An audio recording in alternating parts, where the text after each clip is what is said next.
Alright, what's up? What is up? Okay, so we gotta do this quick. Baby's gonna come home soon. Let's go! Hey everybody, welcome back to Cinematically Late, the series dedicated to me talking about movies or shows that I may have missed for whatever reason or I'm just now getting around to. Today's episode is going to be a little bit different than previous entries, but we're still going to have a lot of fun. And today I wanted to talk about The Mandalorian season number 2. Now, I just finished watching it last night as of the recording of this video with my wife, and I am no authority on Star Wars and I don't really know the deepest of lore, but I am a fan and I just really wanted to talk about it. But before we get into the review and discussion of Mandalorian Season 2, we have a couple of new additions to the family. First of which is Grogu himself. We got a Grogu for Christmas, everybody. And he will not be featured in every single video as he is a family Grogu, but he will be in the background if we talk Star Wars or Mandalorian. And the second addition to the family is Mando himself with baby Grogu, aka the child, in a gigantic pop. Now he will be featured in every single video from now on in the future. He'll be in the background. Also, I opened my pops because I'm a psychopath and they're toys, so I can do what I want. Look how awesome this is! It's a bobblehead too! You will go right here. Does that look okay? I mean, it works for now. That Batman picture and several other pictures will be going up on the wall shortly. So use your imagination as to what that will look like. Back to the review. So Mandalorian Season 2. Wow, what an epic season. I love this show. I've always been a Star Wars fan, and it relights that fire, that passion, that love, that desire for Star Wars. And it's so much fun to watch it every single episode. I know that some of them are more like filler episodes, but it's just so much fun. Now, I didn't do a review for season number 1 because it was so popular, such a widely talked about topic that I just never really wanted to talk about it, even though I loved it very much. Now, season 2 is a little bit different. This isn't technically a review, I guess. It's more of what could possibly come next that I'm really excited about, and I just wanted to get off my chest. So today we're going to be doing more of that than actually reviewing it. But there's going to be a sprinkle of review in here somewhere, I'm sure. Now, obviously, this is a massive spoiler warning. I'm going to be talking about spoilers galore through what happens in the second season of Mandalorian. So if you have not seen it, I highly recommend watching it all through. Totally worth it, totally bingeable. I actually didn't watch them when they came out because I did want to binge them so badly. So that's why I decided to take so long in getting this video out. But if you haven't seen it, go watch it, come back, because we have a lot of spoilers. And we're actually going to start with probably a big one, or if not the biggest one of the season. Again, you have been warned. So at the end of season 2, who else but Mark Hamill, young Luke Skywalker himself, shows up on Moff Gideon's ship and decides to start wrecking a bunch of dark troopers to essentially save Mando and his friends as they are having their backs to the wall and they're cornered more or less. So he actually shows up, and it is probably one of the biggest, most awesome things we've ever seen from Mark Hamill, or deepfake Mark Hamill. I believe it was motion captured, probably with his face. It didn't look the best, but I mean, the Star Wars facial CGI stuff never really looks that great to begin with. But for the most part, it worked for what it was. But it was so awesome seeing Luke Skywalker just do such cool and amazing stuff that you didn't really get to see him do a lot of in the original trilogy, but seeing him back definitely got me really excited for the future of this franchise.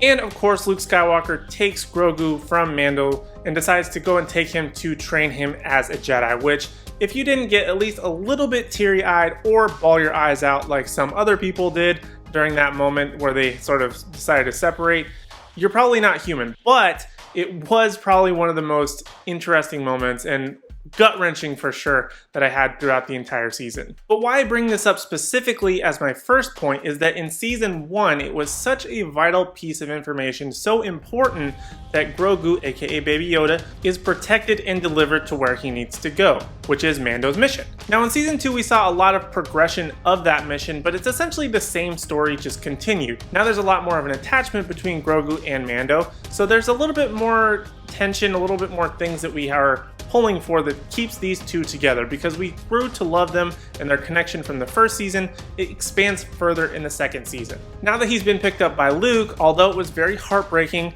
it does free up Mando to do pretty much anything he wants in the galaxy. And let's be honest, as adorable as Grogu is, he's kind of a crutch for Mando if we think about it.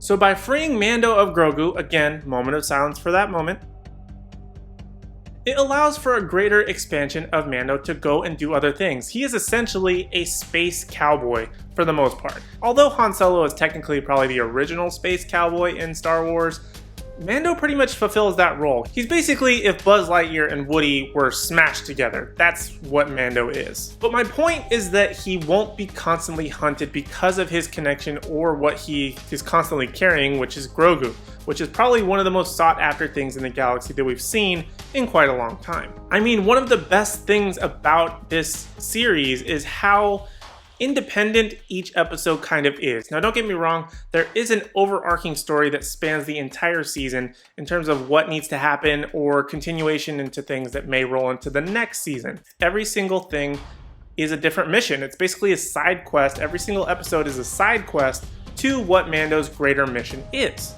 And I think that they will continue on with this method of independent episodes serving a greater story on through season 3 and beyond. But now that Grogu is safe and that we know he's in good hands, we can kind of rely that Mando is going to be off doing other wacky space adventures along the way. Now that's not to say that Grogu won't come back, but it will allow for greater growth of Mando himself now that he doesn't have the crutch of Grogu, as well as he's met other Mandalorians and can do other things. And Mando has done a lot of personal growth through just this season alone.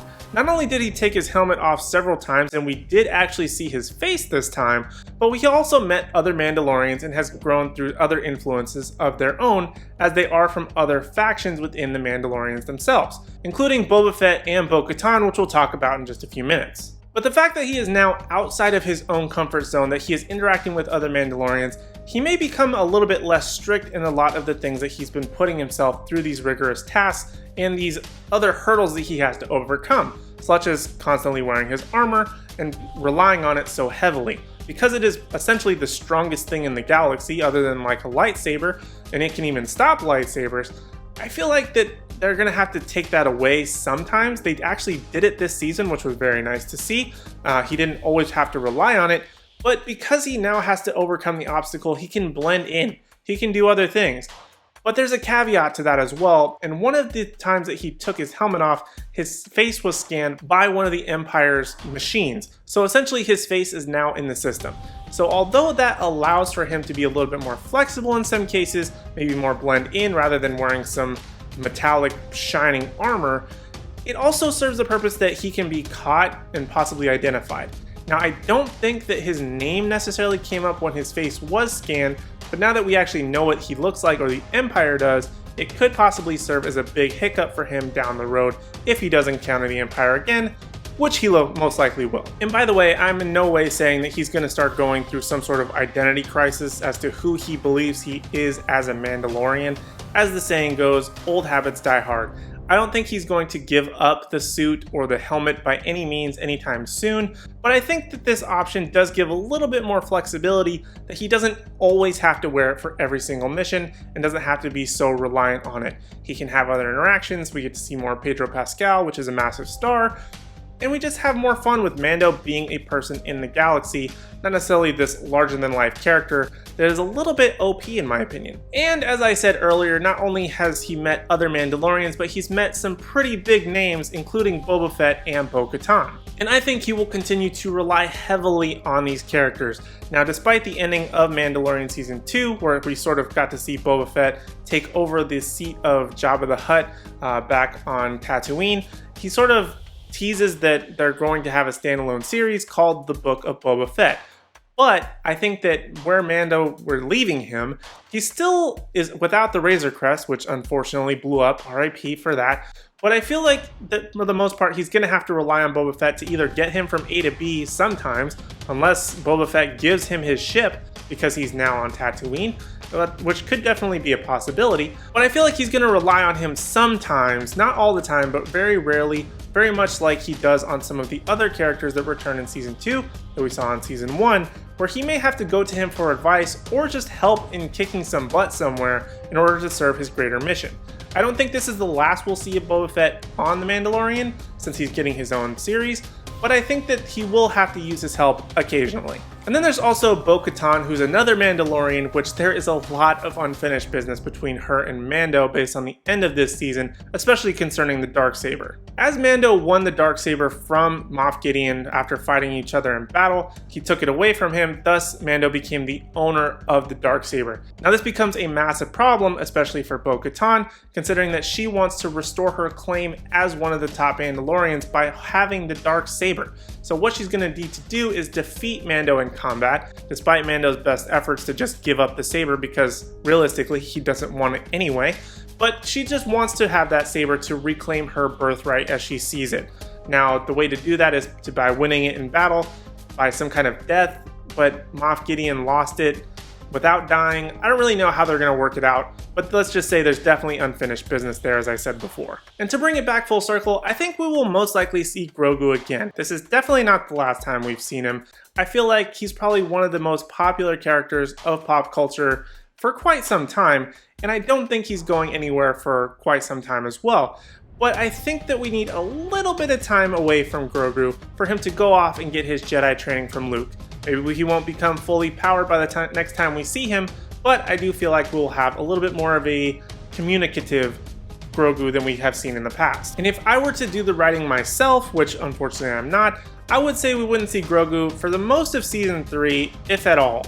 I think if anything, we will most likely have that Luke Skywalker moment towards the end of Season 3, where Mando just has his back against the wall. Maybe Grogu shows up and just tears a couple of people apart using the Force and his tiny little lightsaber or something like that. And he can fully communicate with Mando so we can actually understand him, not have some back and forth and confusion of trying to assess a situation just based on grunts and sounds and whatever Mando says. But I feel like having a more involved Grogu where he's a little bit more mature, he's already 50 years old as a baby. Imagine if you just get a little bit of time for him to develop. Maybe he can come back and be like a more Batman and Robin situation with Mando. Maybe he'll be able to just have like some really cool interactions with him and they'll just explore the galaxy and just be awesome buds or something. I think that would be a really fun series. I think the tone of this series in general probably won't allow for that, but I think it could be fun. And I think just the two characters being apart for just a little while can really help in growing the characters individually so that when they come back together, it's just going to be that much better. Honestly, there's just so much that could happen within the next season or even future seasons of this show that really we could go anywhere in the galaxy, quite literally. But either way, I'm really looking forward to the next seasons. This is probably one of my favorite shows, possibly of all time. Just the involvement of Star Wars, the action, just so much cool stuff is happening constantly, even on the more slow and boring episodes. But I really love this series. I really love Season 2. But now I want to know from you, what do you guys think? Did you enjoy Season 2? Was this your favorite season? Was there a particular moment that you liked the most? What sort of things do you want to see in the future? Are there any other Star Wars characters that you want to see come back or just show up for the first time in Mandalorian? Let me know your thoughts and opinions down in the comment section down below. And while you're down there, make sure to use the Force and smash that like button, as well as hit subscribe so you don't miss out on any future videos from me, as I do have a new Cinematically Late every single Thursday, as well as occasionally go live on Sundays. Other than that, thank you guys so much for watching. I really do appreciate it. I hope you have an amazing, awesome new year. Hope to see you in the next one, and may the Force be with you.